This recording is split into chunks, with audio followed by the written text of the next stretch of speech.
balobi Congo promo de Faté bolandaka Congo promo pour ezoloba vérité balobi avec Congo promo it's not the same c'est pas pareil Rafiguendo check et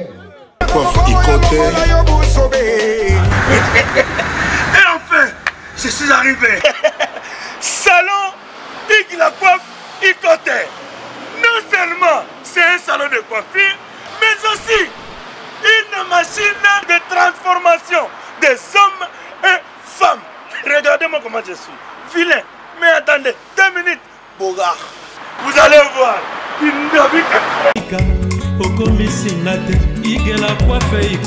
Hugues la coiffe Ikote.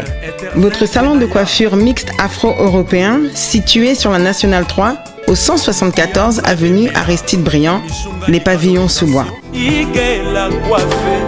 Pour plus de précisions, veuillez nous contacter au 01 41 55 00 00 ou encore sur notre site huguelacoiffeikote.com. Nous sommes ouverts tous les jours de 8h à 20h, même les jours fériés.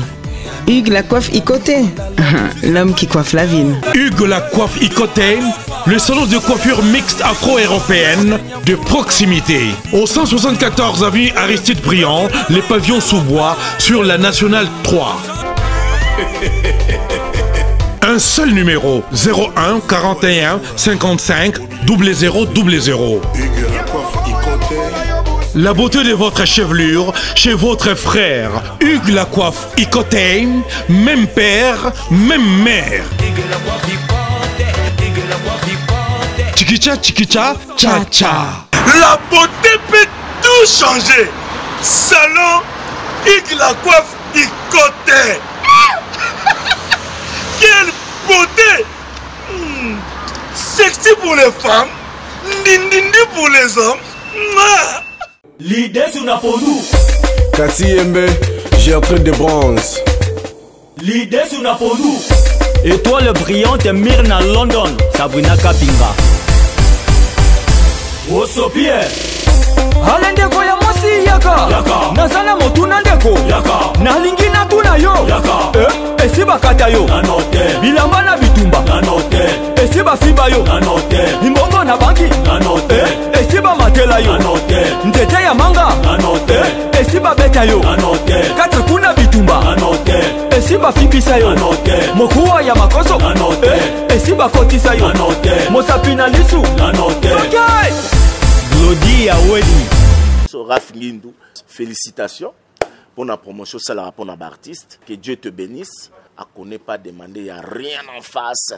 Congo promo, Rafiguendo nde. Rafiguendo. Congo promo. Merci nada bena fier na Congo promo. Et ça sito yo bena no #1. Donc sito yo bena intellectuel.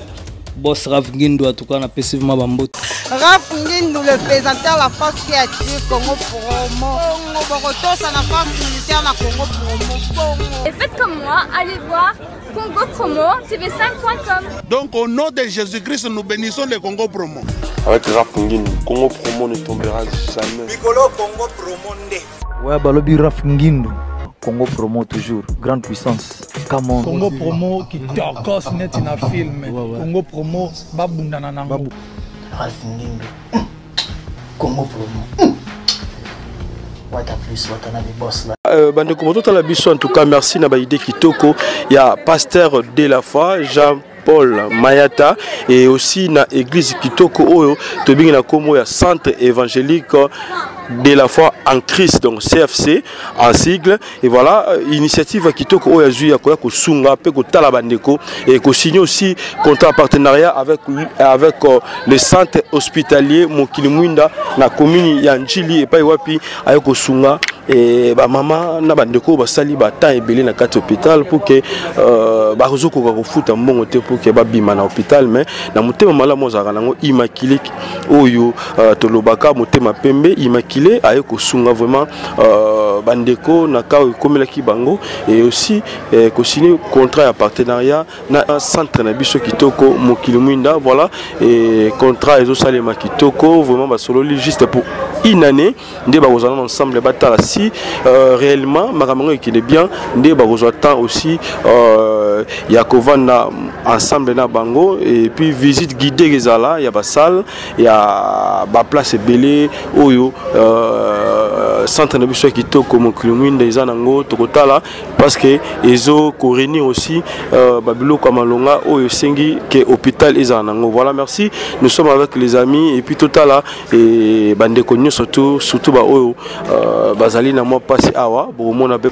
Donc tous monde ensemble biso na bino bandeko op ba mesana ko mela biloko makasi ba pêcher 10 jours à Koliate, 10 jours à Komelate, et puis bon, on découvre dans nos hôpitaux, on a 4 hôpitaux dans la salle où ils allaient vraiment. Voilà.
C'est arrivé de la délégation du CEFC.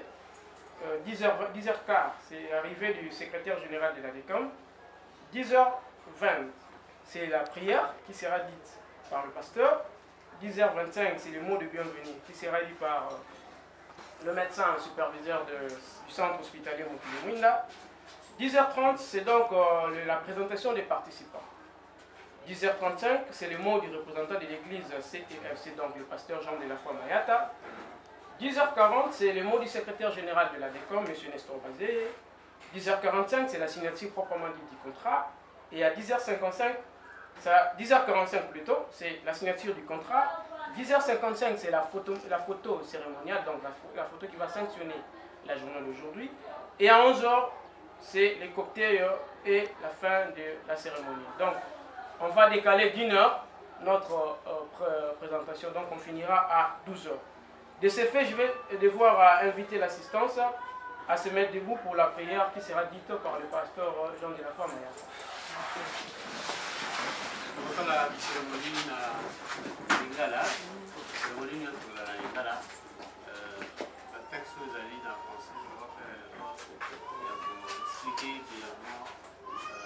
Merci pour la rencontre de Zanzan Moussaïs. Nous avons que cette rencontre les a pour ta gloire. Parce que nous connaissons Christ aux Oloa, aux qui malades, aux qui matés. Ce qui veut dire, Seigneur, pensant que les malades, ils ont droit il y a visite et il y a aide. Raison pour laquelle, Seigneur, tu s'amènes pour aider ton église. Va trouver part pour que la parole est accomplie la totalité d'amour et le coup maison de paille. Il y a Milulu pour eux. On a bisodé le début jusqu'à la fin, afin que nous soyons pour ta gloire, dans le nom puissant et glorieux de notre seul et l'unique Sauveur Jésus-Christ de Nazareth, d'être au Sambeli Bonakondila. Pétolobi. Amen. Amen. Merci beaucoup. Madame la responsable administrative et financière, Monsieur le révérend pasteur de l'église CFC, distingués invités à vos titres et qualités respectifs, le centre hospitalier Mukilumwinda en particulier et la DECOM en général éprouvent une joie immense en ce jour combien louable de signature de contrats de prestation entre deux grandes entités, la DECOM CHM d'une part et l'église CFC de l'autre part. Nos remerciements vont tout droit au ciel vers le Père, qui par son amour infini vient de rendre possible ces assises tant attendues. Nos remerciements vont aussi vers le secrétaire général de la DECOM, qui a su faciliter la bonne tenue et présentation du présent contrat. Veuillez trouver ici, Monsieur le secrétaire général, nos sincères considérations le plus dévouées. Un grand merci aux représentants de l'église CFC, à la personne du pasteur Mayata, qui, soucieux de la santé tant spirituelle que physique, vient aujourd'hui en bon berger offrir à ses membres ce présent cadeau. Que les très hauts vous bénissent, révérend pasteur. Enfin, à tout personnel du CHM que je représente ce matin en qualité de médecin superviseur, veuillez jouir de ce présent et en faire bon usage. Nous souhaitons bienvenue à tous et que Dieu vous bénisse. Très heureux à la cérémonie pour la signature à contrat entre la DECOM et l'église CFC, Centre évangélique de la foi en Christ. Je crois qu'on a prié dans le Lobawa. Christ a eu ça qui bat Lobi, Nazaki malade, les gens ont demandé quand est-ce que Nazaki malade. Mais Christ a dit Nazaki maladité. Mais ceux qui botali mutaza maladité, c'est ce qui veut dire botali ngati. Ceux qui sungi mutaza maladité, bosungi ngati. Par rapport à la mission de l'église, aujourd'hui, l'église a humilié les hommes de Dieu également. Le pasteur Miyidi, Baliara Bambonga Bandimi, et par la grâce de Dieu, la génération Nabiso, nous voulons quand même faire quelque chose de bien. C'est vrai que ce n'est pas au Batubazo, le Bayamouanande, ils ont la vérité. Hein, parce que le païen ou les gens qui ne comprennent pas, Balobaka à Bongo. Mais nous, quand même, de notre côté, l'église CFC, Tolinga Kito portait aussi Ndenge médecin autour de le docteur Oscar, il y a porté don au nom de l'église, n'a pas fidèle, nous sur l'église CFC. Tant que tu souhaitais te babé la méthode, la rakaka. Alors, tant babeli, soit approprié, parce que tu as une famille où ils ont de l'autre côté des fois. Et il y a certains cas, à tabu sambeli fois mon médecin. Parce que mon Christ, il venait qu'il y a deux médecins. Il y a moi lobby, il est le médecin des médecins. Donc, pour nous, l'église CFC, nous sommes très contents et très heureux. Il y a aussi un contrat. Et tout le monde dit que par la grâce de Dieu, et vous allez renouvelable parce que vous en avez respect dans que le Seigneur a reçu ma vie sur sa gloire. Merci. Merci beaucoup. Et comment cela? À travers offres et services, et par l'église, et par la DECOM.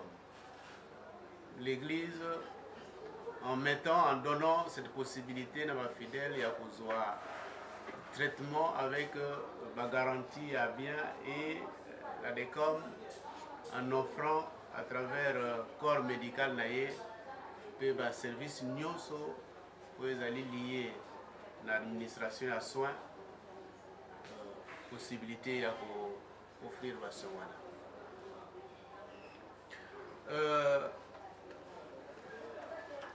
C'est ça le contexte global de Wikoloba. Il y a contrat. Donc ce n'est pas quelque chose, il y a l'écolo, mais c'est quelque chose qui s'inscrit dans là, il y a exigence, il y a évangile.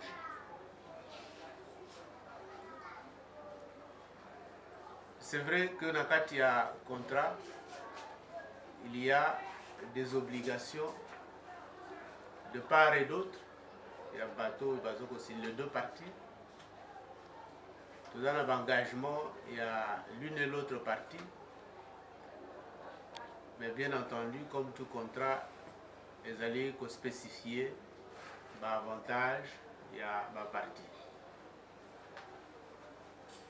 En ce qui nous concerne, na biso na DECOM,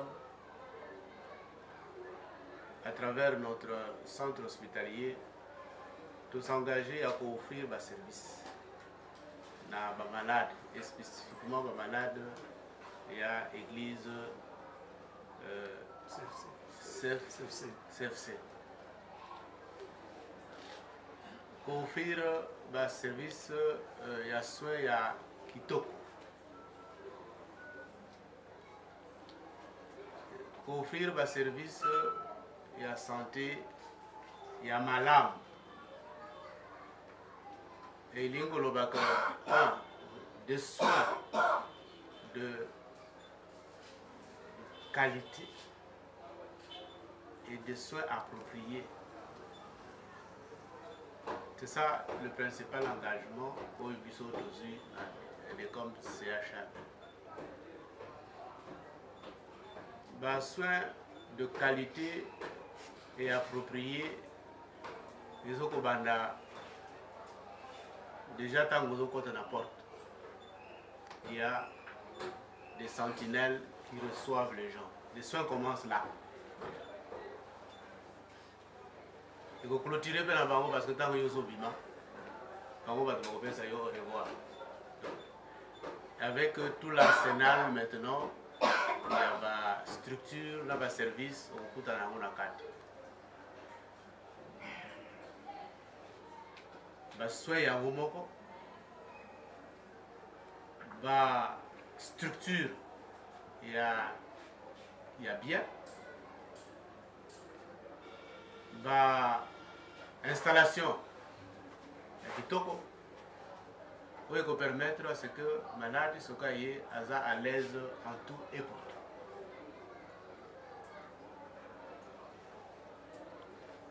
C'est ça un peu la spécificité, même si on est au service de tout le monde, de tout patient qui arrive, mais regarde de manière spécifique na patient oyo et à l'église CFC. Parce que il y a un contrat qui nous lie. Et personnel na biso nyonso, la sentinelle, les gens de surface, personnel infirmier, laborantin, tous les techniciens, na médecin, na administratif, nous sommes eh bien, nous sommes instruits pour que et pas une abino parce que vous avez fait montre la volonté à côté une confiance particulière par la signature de ce contrat. Eh bien, vous allez instruire pour que attention à les plus appropriée.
Voilà, c'est signé de part et d'autre. Félicitations.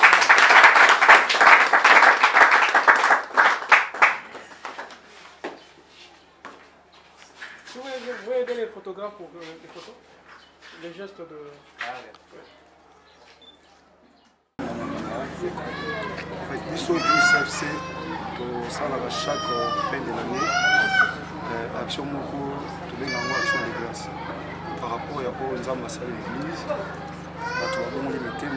c'est pas nous, c'est grâce à nous. Bakuluna, Balumba, Batubeli, Babomutema, Bazu Batem, et monsieur de Babela qui va hospitalisé. Docteur Oscar Tendabiki, ici, Menzam, Mutabuki, ici, Menzela, docteur, merci pas Nzam. Vous avez prévu que les a prévu de l'eau après Awa, na comité d'agir à l'église, toujours qu'il y a un orphelinat. Et puis l'église s'est mise en 2006, 2016, nous avons en 2017 pour nous tout ça. Toujours qu'il y a des orphelinats, autour de tika, l'eau pour les orphelins, il faut la veuve aussi, pour refléter les malades. Alors en passant, vous dites au monde, quand nous sommes un mois, on a des comme. Ça c'est vrai. L'hôpital de corps fonctionne que sur notre réseau foutaté. Parce qu'ils ont un produit basé, un traitement, tout ça. Et Bissot église CFC, tout par ça qu'on a vendu, on a passé un mois déjà, aussi pour moi, on a passé et puis tout ça c'est repris. Et puis ce moment on a vu ce col de dimanche. Raison pour laquelle on a contrôle ça. Moi on a vu ce col de dimanche. Je ne sais pas, s'il vous plaît, s'il vous plaît, s'il vous plaît. Maman n'est pas goya na parce que maman n'est pas là la sur CFC sur goya tout ça pour ça donc tout le monde est bango baza ou ban église donc comprenez que il fallait que baza une possibilité aussi il y a pour on a sur moi on a ça pour déjà raison pour laquelle ça va non bébé comment non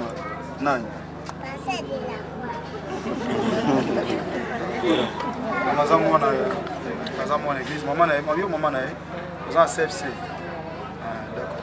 Donc, on se charge de la Congo église à CFC. Et puis, tout le monde va faire un mois, mais là, on tout ça la geste avant tout tout va foutre au nom de l'église CFC. Au début, tout ça, tout ça va signer avec soi Nzambe pour Nzambe à l'église. Tout foutre la famille balai dans mon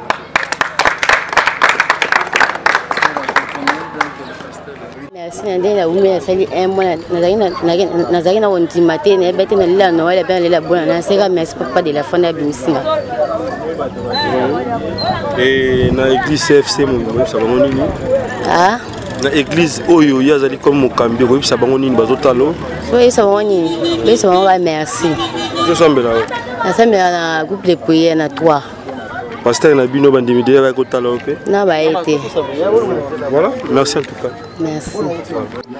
Voilà, la série continue toujours avec le pasteur de la foi donc Jean-Paul Mayata Ouazali Bongo Mokambi ya CFC donc et tonga Nzambe oyo en tout cas Nzambe abakisi la bino belé vraiment parce que Dieu aime celui qui donne avec joie et tomoni biso na bino tuti kolanda comment tozaki na hôpital Munene centre hospitalier au pays wapito wuti mokili mwinda et pour l'instant aussi teko kita awa na quartier 13 na avenue qui Konda numéro 52 pays wapito kuti centre hospitalier aussi et Mama Kana au pays wapi tozali na ba service ebele to sunga PPA Kimbanteke il y a Njili na pédiatrie na maternité na ba service organisé et belé awa et puis ba vaccination et ça les maka awa ba transfusion sanguine et maka belé visite médecin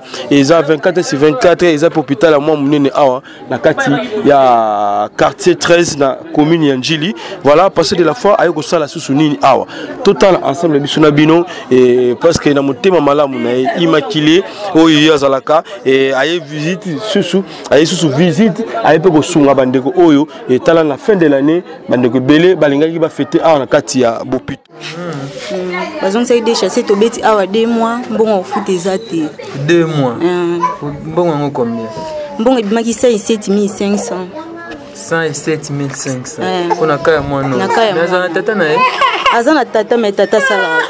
Tata sala te. So un pasteur de la foi na bande ko église ba bimisi ba fute bino mbongo wana. O esengoni ezana o. Nazele esengo makasi po na nzimaki te ke pasteur akoki koya obimisa mais na sepeli makasi. Nzamba pambola ya bakitele susu ya mingi koleka. Ok, fêter en famille. Non, qui fêter en famille, comme on dit que non fêter les sous. Idée n'a ni zaïka kana famille mais le coup la pasteur de la famille c'est biso na pesi merci na ni c'est. C'est déjà ma meilleure vie na bonne déjà parce que bon on a pesi meilleure vie na ba famille na nga.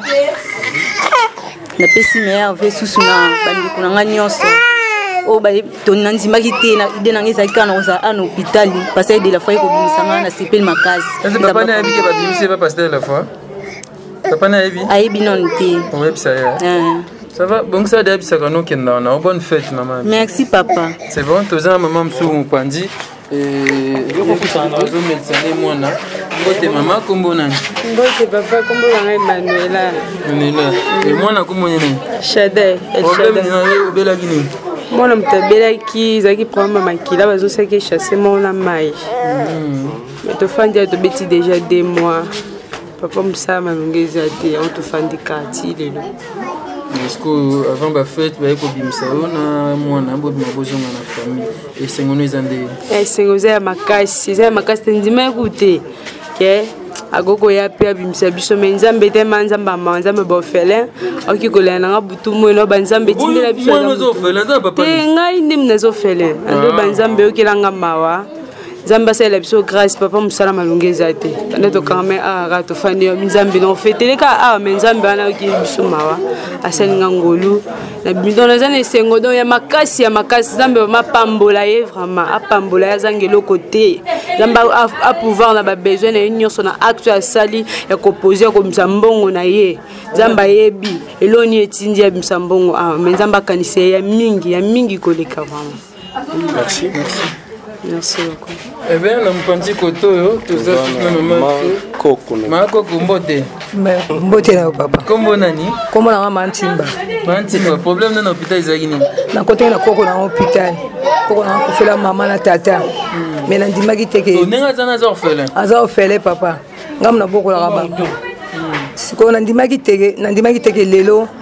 C'est de la fois au bimisila ngai koko na ngai mais na zana sengo makasi samba za lokumu na ngai ko sala boye maladie ni tunisaki makila kaka azong c'est des sachets makila wala minini ngai makila zana kimbatera na njili kaka ba joso bazoli la makila to ebi wapi papa to ebi c'est papa.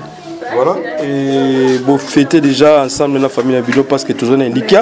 Alors, au Golobani, na bandeko, bah au batikali na ba ope bazota la bino libana mboka, ou baza mutema kosunga lokola pasteur de la foi. Na lobi na bango oyo azala mutema lokola toza esengo makasi poto ko fêter na ba parents na biso. Mais na za esengo makasi de la ba passer de la foi. Nzaba bakisela belé papa ndimaki te ke mutokola ngai passer de la foi obimisa na libanda to fêter na libanda. Nzamba zo lokumu abakisela epe ezangi ebele mais moi natanga atanga te papa bon talanga ikuta nzotala mikolo pe wa classe pesa na ngoto na dawo début muke mesko na fanda na kaka na ndawo na ngwana. Merci maman, pesa bonne année na bandeko parce que bébé qui go boké déjà ko fêter ensemble na famille. Mais remercie ba bonne fête na ba makasi baza na peine sengo wa biso to fêter na ba. Merci. Maman Mbote papa. Kombo nani? Kombo na mama Thérèse. Yo po belaki? Te mwana mtabelaki. Mwana azala kati kuna. Abiki shikoyo bien. Nzambe asali. Akomi kotambola ye moko akomi kolia ye moko. Shiko ke difficulté kaka ezalaki mpona to bima makoki mpe eza te. Nini etungisaki? Bon, etungisaki ye libumu pasi. Tokotiti ba radio rankini kaka eza te. Na ndenge toyaki abazonse ba makila. Shiko akomi kamwa bien. Shiko foto tia kaka na siko na moko tia la libondeli. To bondelaka kota ba prière pote nzambe pe asala kapona ye. Siko awa pasteur la foi a bimisi binombo awa et c'est mon ezandenge. Na to sinzambe merci mingi fa kuza ye place yango po azaka jeune lokola bino. azala makasi nga mama na lemba yende jeune kwa bino akosala tout il faut akoma place wana pour que pesa matundu pa ya zambi oui si pasteur la fani la PC CFC la PC merci mingi na ndenge makambo asali la PC merci makasi nzamba pambola ye merci en tout cas nzambe abakisa ebele ya mingi na pasteur de la foi et le centre évangélique de la foi en Christ. Voilà, très chers internautes, tous commis déjà na orphelinat les amis de la foi et paiwapi tokomona bandeko ya CFC et longona pasteur de la foi ba kotika babiloko ebele awa na avenue Tupu numéro 16 bis na quartier Salongo na commune ya Kimbateke. Donc voilà ba kotikila bandeko na biso bana na biso ya orphelin oyo baza awa na il y a les amis de la foi orphelinat oyo eza awa na commune qui Kimbateke. Voilà baji ezali ba biloko kolia eza ebele ba carton ba soso loso masangu semoul oyo baye mafuta ba biloko ebele bozomona ba maman de bazobima ba maman ya CFC na ba maman ya les amis de la foi bango yo ensemble bazomema biloko pour que ba tikila bana na biso ba oyo bazanga ba boti otobengaka na français et communément les orphelins. Voilà baza ebele awa na kati tokota ensemble tout à la biso na bino et puis to sona bana sentiment ni baza nango. En tout cas nzambe abatela Moussene Nzambe pasteur de la foi Jean-Paul Mayata abatela aussi église CFC dans une année à Pamba. Donc il y a cela une année seulement oyo nzambe asali belé yango adosala ba action concrète ko sunga bandeko. En tout cas nzamba mona yo papa abakiselo belé to église monsieur sali ba 12 ans ba 20 ans même ba sali likambo te. En tout cas nzamba mona bon ils ont bon abatu batindaka. Donc nous voulons que transparence est là. Autre salle d'abord premièrement ils ont un compte à l'église CFC centre évangélique de la foi en Christ. Comme d'habitude chaque année les autobus à un hôpital les pédos ça c'est orphelin. Tu es orphelin ou les amis de la foi ou ils ont pasteur de la foi mais à un moment Fifi Luzolo. Donc c'est elle qui est la responsable. Il y a orphelin ou et biso to fongola ngo parce qu'après ça biso charge mais ils ont logo naie ou il y a ndima na vie na soutenir ba orphelin asali ça na ba hôpital bandakala tia sala awa biso to gérango de la manière que ba orphelin oyo loko mona bo moni oyo ba msu ba ngona bazala pe malamu. Alors les amis de la foi etiki biloko oyo tozolonga ato ke na orphelin mususu. Alors biloko obatiki awa ototiki ana compte église et puis ils ont une église moko ils ont à Genève na Suisse. Donc église assemblée du Dieu vivant, assemblée du Dieu vivant pas passer Félix Kiakou. Donc il y a mon camarade secrétaire église pasteur Félix Kiakou na Suisse. Donc église du Dieu vivant ba sanctuaire pe mbongo batina to pesa na ba orphelinat. Alors après ça qui $300. Alors to vite au Cameroun na des orphelinats to pesi awa to pesi pe na mi band. Donc au lokola $150 au bango ba pesa ki yango $150 et au $150 to pesa kuna hein. Donc rablancha simbiango auto pesa kuna $200 oyo e uti na association oyo ngana za responsable. Donc to libande oyo so na aide pour na osunga ba orphelin ba veuve ba koki ko benga biso na numéro oyo bande ko ba osunga biso ba ochawana ba responsable au bazana niveau poto hein. Donc association de la foi en Christ ils ont un objectif il y a soutenir ba orphelin ba veuve pe misala nzambe. Donc on a association on a créé na se oyo ba ya na nga baza okamba lokola yo date de la foi à partir de France et longo na maman na biso Michel Polo et longo pe na maman Mireille Panzu. Donc maman Mireille Panzu donc bango ya en Allemagne maman Mireille qui sanga Panzu en Allemagne bango misa tunde ba dirigeaka association à partir de Europe. Donc so mutazu contact na bango et atindi biloko et koma to komisa. Donc association ezui aide à mututé donc na kombo ya association kaka nembongo oyo et pesami poto kwa kopesa pe na ba orphelin lokwa biloko ezwami to baxi 100 on a compte ya association de la foi en Christ où ils ont reconnu le gouvernement français. On a tous les documents, statuts, tout et tout, et le gouvernement français anime l'association. Donc moi je suis le responsable et ils ont géré au niveau Europe et pas ya bande konangai maman nanga on a lobby maman Odette de la foi pe maman Mireille qui sang en Allemagne pe maman Nabiso Michel et Polo. Donc association Salibo au papa Blanchard vous avez complété awa tromper ça na mibani.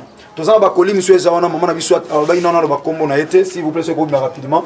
Tous en deux colis et au fond ma awa et font ma ato et bandenge ni les anakati photo dispatcher ngo sope bilamba pona ba orphelin kuna ya miband pe ya les amis de la foi. Donc comme on appelle ça qui ordre était nzamba mona ye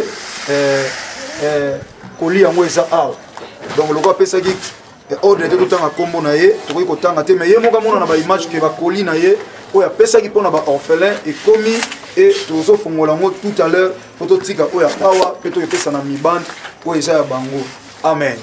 Voilà où ils ont message to yeli awa donc oh les amis de la foi église CFC NDPC biloko oyo misolo uti na assemblée d'idées vivants na Suisse au passer na biso Félix Kiaku nzama pambola église mobimba na maman libota mobimba nzama pambola église vraiment assemblée d'idées vivants na Suisse kuna nzama pambola bino on a pasteur Félix Kiaku nzama pambola association association de la foi en Christ, il y a Odette de la foi, maman Michel et Polo, et puis maman Nabiso Mireille qui sang en Allemagne. Zama Pambola Bino, pe à Pambola maman Nabiso Atindi, Bakoli Polo. Tika le bon Dieu, à Pambola Bino na combat Soumasi à Nazareth.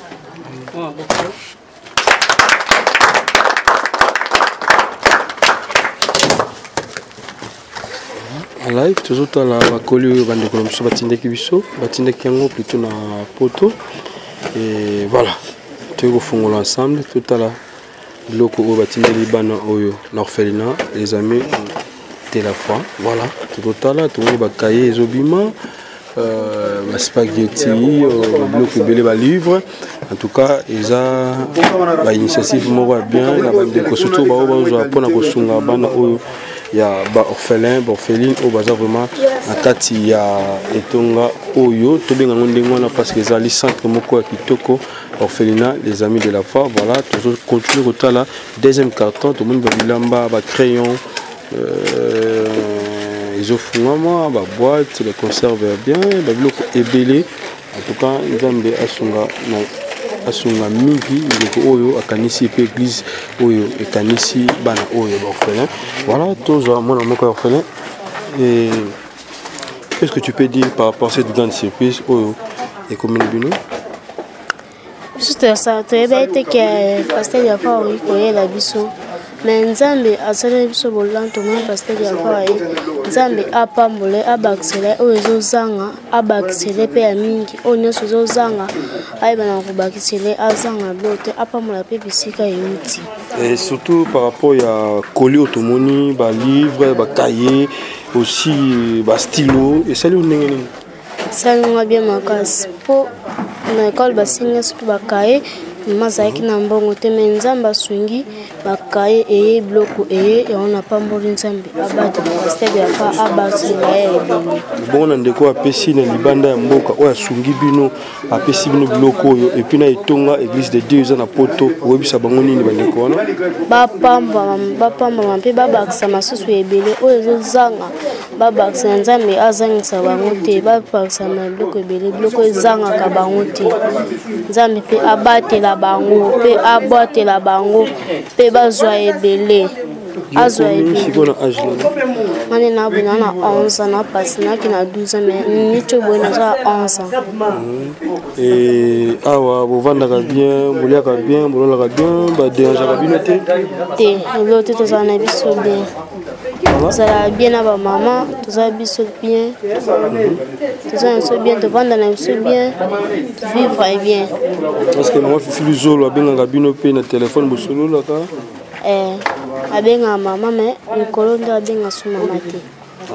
Merci pour le banini na maman et puis na bande de nyoso papa mama penza mba abaksela bango ya mingi oyo eloko moko te ezanga na bomoi na bango nzambe abakisela bango oyo ezozanga abomba bango mpe na sa présence ya nzambe na bandako na bango abatela bango mpe na bana na bango mpe na mibali na bango mpe abomba bango oyo nyonso ezozanga yawe ayeba na kobakisela bango atika bango mpe tabakisela bango ya mingi ya koleka susu na oyo bazwi oyo ayebakisela bango ya ebele ya koleka na ndenge bakopermettre na kosunga biso.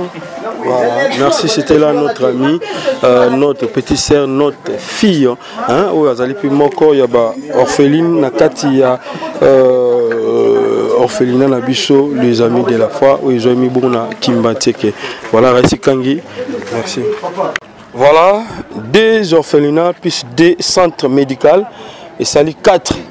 Totalité, il y a journal Elo, Kotambola Biso depuis le matin, Tobana Kotambola, pour Kotala, Bandekona hôpital, et aussi Kotala, aussi Banana Biso na orphelinat. Voilà, orphelinat Soukatoé aussi na commune, il y a Njili, et pas Wapi, Tokoku Tabana Biso, tout ce qui est là-bas, Baji, Bloka Kolia, Yakomela, Basikre, Loso, Made, Soub, donc Biloko Belé, Oyo, tout ça, et longo, na pasteur de la foi, pasteur Jean-Paul Mayata et le Mouna Bandoko CFC, Centre évangélique de la foi en Christ. Voilà, c'est Kangi, mais même c'est tout à la Bandeko et puis tout solo là aussi na bango par rapport à l'Ikanisi Makasi au pasteur de la foi, il y a Rotike Lara Bango Biloko pour fêter ensemble en famille. Voilà.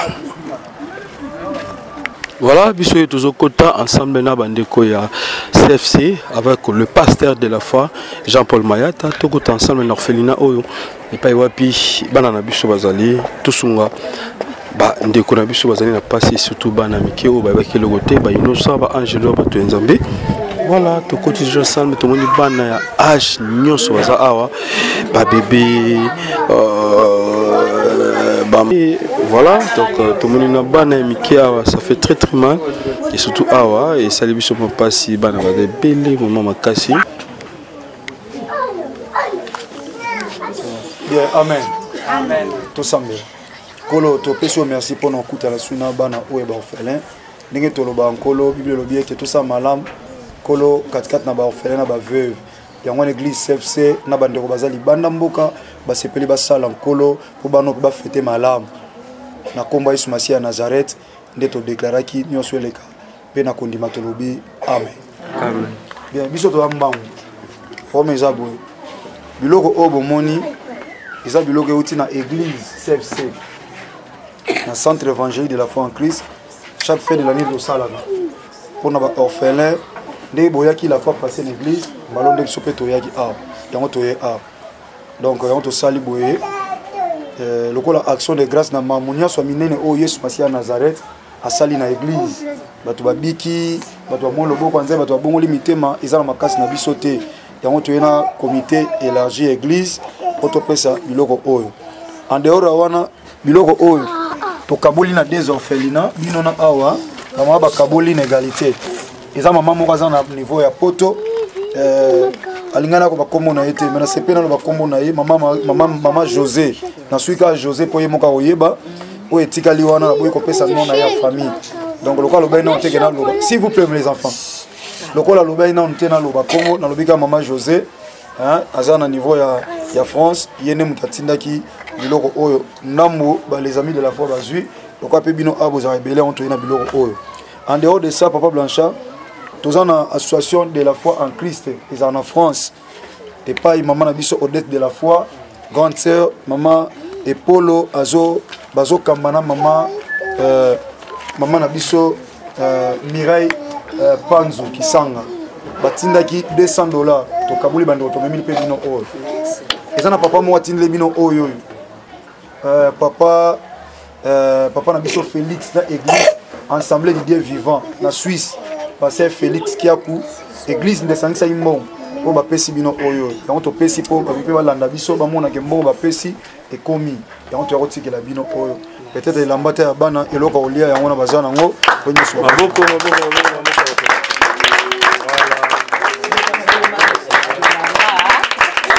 bonga bilame sali nini to komisa nani Nzambe to beti maboko